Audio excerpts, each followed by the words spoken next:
Oi, pessoal, tudo bem?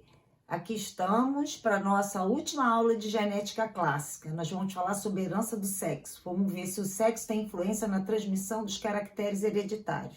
Espero que gostem. Vamos lá?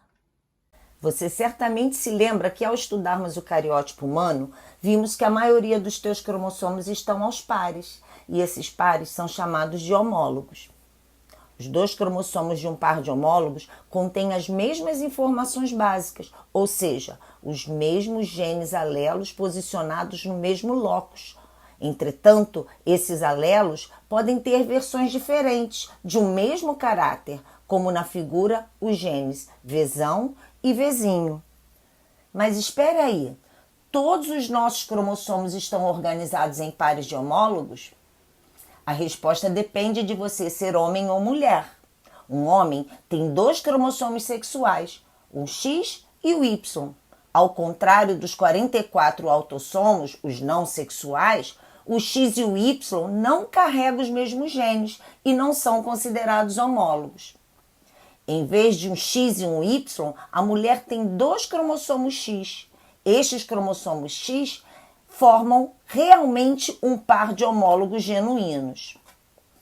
Como os cromossomos sexuais nem sempre vêm aos pares de homólogos, os genes que eles carregam vão mostrar padrões de herança únicos e distintos. Embora o cromossomo Y contenha uma pequena região de similaridade com o cromossomo X, para que possam emparelhar durante a meiose, o cromossomo Y é muito mais curto e contém muito menos genes que o cromossomo X.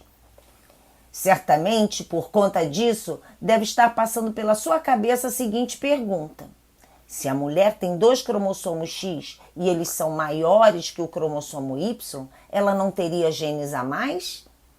Não, porque a natureza resolveu isso de uma forma genial.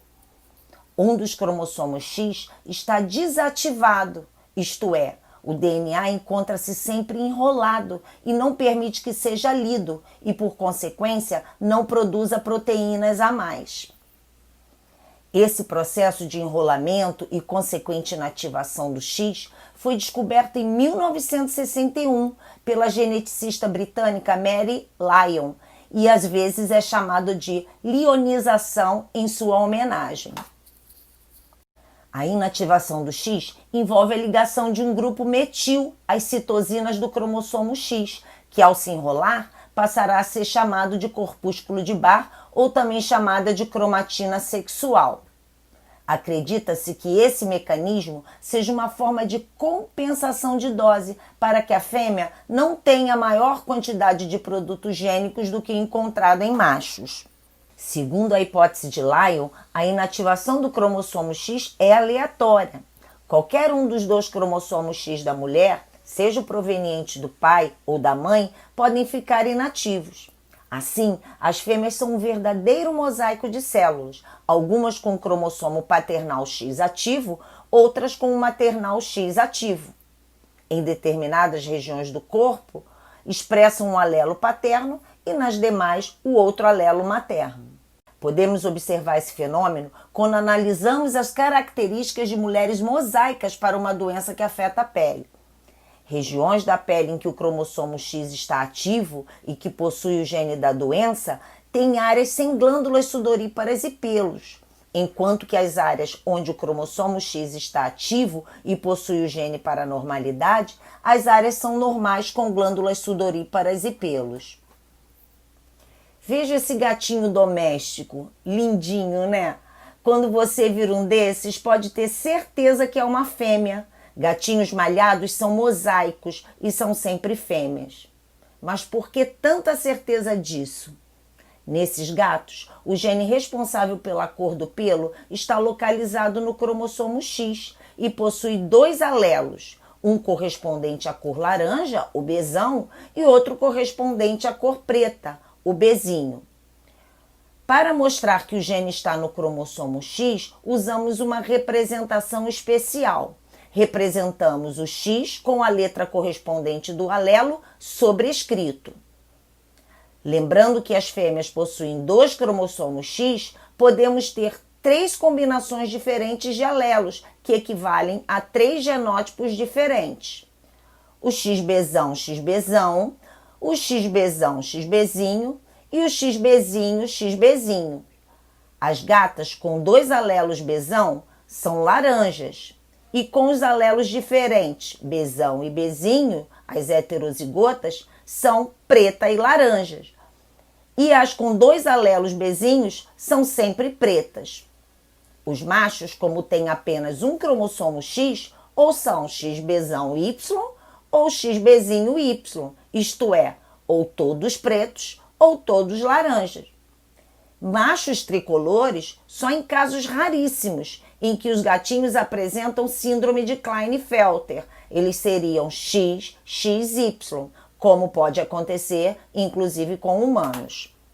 Assim como na espécie humana, na maioria das espécies de animais dioicos, isso é, com sexos separados em algumas plantas, as fêmeas produzem um único tipo de gameta, todos com o cromossomo X, e por isso são considerados o sexo homogamético, enquanto que os machos são heterogaméticos, porque produzem 2 tipos de gametas diferentes. E metade dos gametas que produzem tem o cromossomo X e a outra metade o cromossomo Y. Assim, diferentemente do que se pensava na antiguidade, a mulher não tem qualquer interferência na determinação do sexo.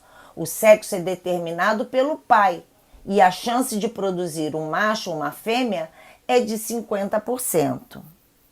Nosso sistema de determinação do sexo é o mesmo para todos os mamíferos. Entretanto, se olharmos a diversidade da vida, observaremos que, em outros grupos de animais, há uma diversidade nessa determinação genética do sexo. Como, por exemplo, aves e répteis, encontramos sistemas de determinação muito diferentes do nosso.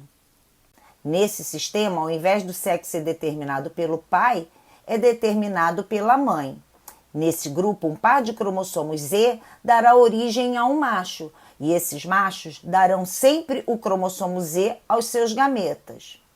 Entretanto, se o animal tiver um cromossomo Z e um W, será uma fêmea.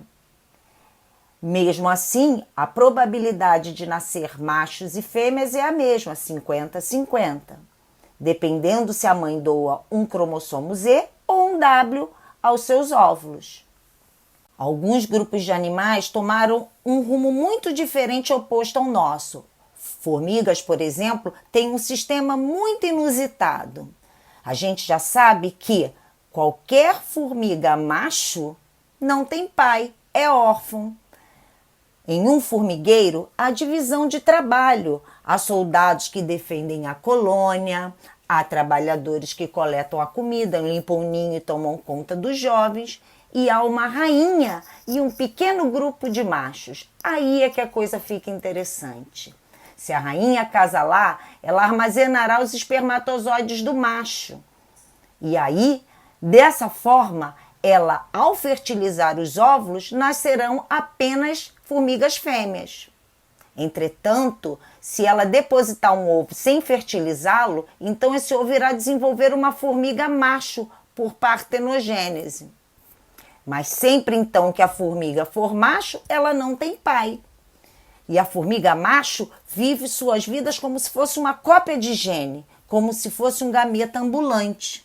Esse sistema é chamado de haplodiplobionte e é encontrado não só em formigas, mas também em vespas. Existe um outro sistema de determinação do sexo que é conhecido por sistema X0. Ele aparece em algumas espécies de insetos, gafanhotos e baratas, além de aranhas e nematóides. Nesse sistema, as fêmeas são sempre XX, isso é, o sexo homogamético, formando um só tipo de gameta, contendo o cromossomo X. Os machos são X0, porque não possuem cromossomo Y e é considerado sexo heterogamético, produzindo metade dos gametas com cromossomo X e a outra metade sem cromossomo sexual.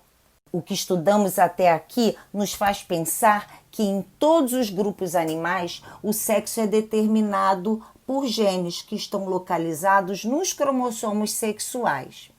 Entretanto, o sexo dos filhotes nem sempre é determinado geneticamente. O fato de ser macho ou fêmea pode depender de fatores como, por exemplo, o clima. Isso acontece com alguns animais como os jacarés e também as tartarugas. Nesses animais, o sexo não é determinado no momento da fecundação, ele é apenas determinado posteriormente. E o que vai dizer se é macho ou fêmea é a temperatura a que esses ovos estão expostos. O desenvolvimento acontece, a temperatura varia e num determinado ponto o sexo é determinado. A temperatura vai dizer se é macho ou fêmea.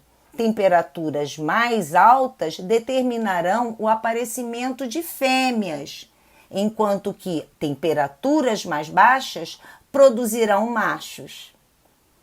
Bem, eu não sei quem inventou isso, mas é certo que há uma inteligência natural nesse processo e por conta disso, esses animais têm sobrevivido ao longo da evolução. Depois de você já ter conhecido os sistemas de determinação sexual, vou te fazer uma pergunta. Será que o sexo dos indivíduos importa em termos de como uma característica é herdada? Para você responder a essa pergunta, falaremos agora especificamente nas espécies que têm um sistema de determinação do sexo XY, como o nosso. Vamos começar por comparar os cromossomos X e Y. Você já sabe que eles são diferentes. O X é maior que o Y. Repare que ao colocarmos os cromossomos lado a lado, existe uma região homóloga entre X e Y. Ser homóloga significa dizer que apresentam genes alelos para os mesmos caracteres. Então, independentemente de ser homem ou mulher, cada indivíduo terá duas regiões dessas com genes para os mesmos caracteres. Por conta disso, o padrão de transmissão dos genes que aí estão será como o que acontece com os genes autossômicos, isto é, aqueles genes que estão nos cromossomos não sexuais, não havendo então diferença entre homens e mulheres. Se pensarmos agora nos genes que estão localizados na região de Y não homóloga a X, podemos prever que eles só existem em homens. Afinal, só homens têm o cromossomo Y. Poucos genes são exclusivos do cromossomo Y. Eles são chamados genes holândricos. Um exemplo de gene holândrico é o gene SRY, que determina a diferenciação dos órgãos sexuais masculinos e a masculinização. Lembra? Vimos isso em aulas anteriores. Como os genes que se encontram nessa região só aparecem em homens, todos os caracteres que forem determinados por eles serão restritos ao sexo masculino e são passados sempre de pai para filho homem. Veja a genealogia referente a uma herança holândrica. Os afetados são sempre homens. Um exemplo encontrado em provas e livros de herança restrita ao sexo masculino é a hipertricose auricular, que é o crescimento excessivo de pelos na orelha. Mas como novos conhecimentos não param de surgir, hoje já se sabe que os genes para a hipertricose estão presentes em cromossomos autossômicos, aparecendo tanto em homens como em mulheres, mas só se manifestando nos homens, isso é, tem efeito limitado ao sexo. Em caso de dúvida, considere essa herança como restrita ao sexo masculino.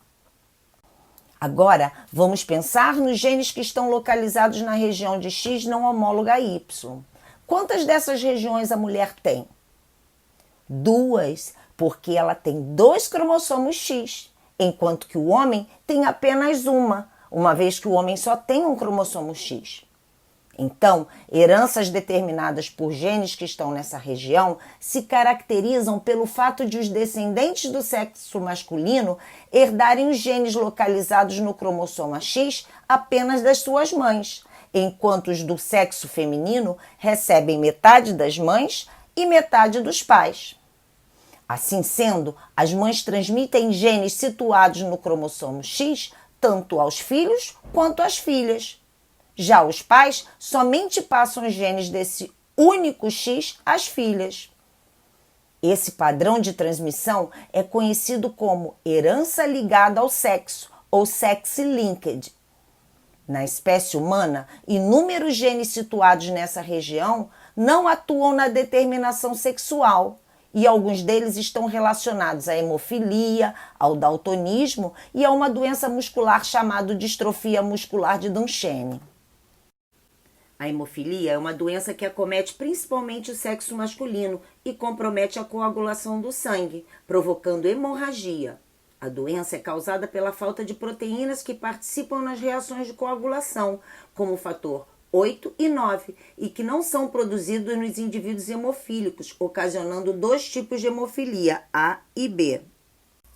Em algumas situações do nosso dia a dia, podemos acabar nos machucando e fazendo uma ferida em que haja um sangramento. Nos ferimentos ou sempre que algum vaso sanguíneo se rompe, diferentes elementos do sangue se unem para formar o coágulo que vai estancar o sangramento. Como a quantidade de fatores está diminuída, o coágulo não consegue se formar e para corrigir esse problema é necessário dar às pessoas o fator que está faltando através de medicação específica. Para representar os genes alelos envolvidos na produção dos fatores de coagulação, usaremos a letra H para representar o alelo da coagulação normal e o alelo H para representar o alelo para hemofilia. A hemofilia é um distúrbio recessivo e por isso está representado por uma letra minúscula H, que deve ser colocada nos cromossomos sexuais como um sobrescrito, como um expoente. Vamos lá. Uma mulher que não tem hemofilia pode ter o genótipo XH ou XH, porque desde que ela tenha pelo menos um alelo dominante, ela não terá hemofilia, já que a hemofilia é uma doença recessiva. A única maneira dela ter hemofilia seria ter o genótipo XH, isto é, sem nenhum gene dominante no seu genótipo. Já para os homens não terem hemofilia, seu genótipo tem que ser necessariamente XH-Y. Observe que não há nenhum gene no cromossomo Y, porque é uma característica ligada ao sexo, em que os genes estão localizados apenas no cromossomo X. Se o genótipo for XH-Y, então ele vai ter hemofilia. Vamos considerar agora um casal sem hemofilia em que a mulher é heterozigótica. Isto é, ela tem o gene XH e XH. Ela é uma portadora e o homem é XH Y. Agora veremos o diagrama de Punnett. Coloque na parte superior os gametas de um dos progenitores e na parte esquerda do outro. Agora é só fazer o cruzamento. Para fins de organização, colocamos sempre o cromossomo X à frente e o cromossomo X acompanhado do H.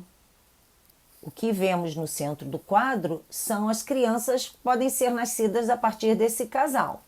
Aqui podemos ver que temos 4 possibilidades de genótipos possíveis, todos na mesma proporção: XH, XH, XH, XH, XHY e XHY. Se falarmos agora de proporção fenotípica, teremos 75% de indivíduos não hemofílicos e apenas 25% de indivíduos hemofílicos, sendo que os hemofílicos são apenas os indivíduos XHY. Logo, a proporção é de 3 não hemofílicos para 1 hemofílico. Nesse tipo de herança ligada ao sexo recessivo, os meninos têm mais chances de herdar esse distúrbio, porque eles têm apenas um cromossomo X. Isso é verdade para muitas outras doenças recessivas ligadas ao sexo, como, por exemplo, o daltonismo e a distrofia de Duchenne. Observe essa imagem. Que número está escrito no círculo? Se você viu o número 3, você não é daltônico. Se não conseguiu, é porque não consegue distinguir o vermelho do verde. É esse tipo de cegueira para cores que chamamos de daltonismo. Essa anomalia segue o mesmo padrão da transmissão genética da hemofilia, só que agora utilizamos para representar os alelos os genes XDzão e XDzinho. Observe o quadro com os genótipos e fenótipos relativamente a essa anomalia. Repare que nos dois exemplos, o filho afetado pela anomalia sempre recebe o gene da doença da mãe, que geralmente é considerada portadora. E a calvície tem relação com o sexo? Por que existem mais homens calvos que mulheres? A calvície de causa genética é denominada de alopécia androgenética e, apesar de se pensar que o gene responsável por ela esteja nos cromossomos sexuais, ela é determinada por genes autossômicos. Então, por que uma característica condicionada por um gene autossômico que nada tem a ver com sexo é mais frequente nos homens? Quando alguns genes, como o da calvície, que são autossômicos, se expressam de forma diferente nos dois sexos, dizemos que a herança é influenciada pelo sexo. E por que essa expressão é diferente nos dois sexos?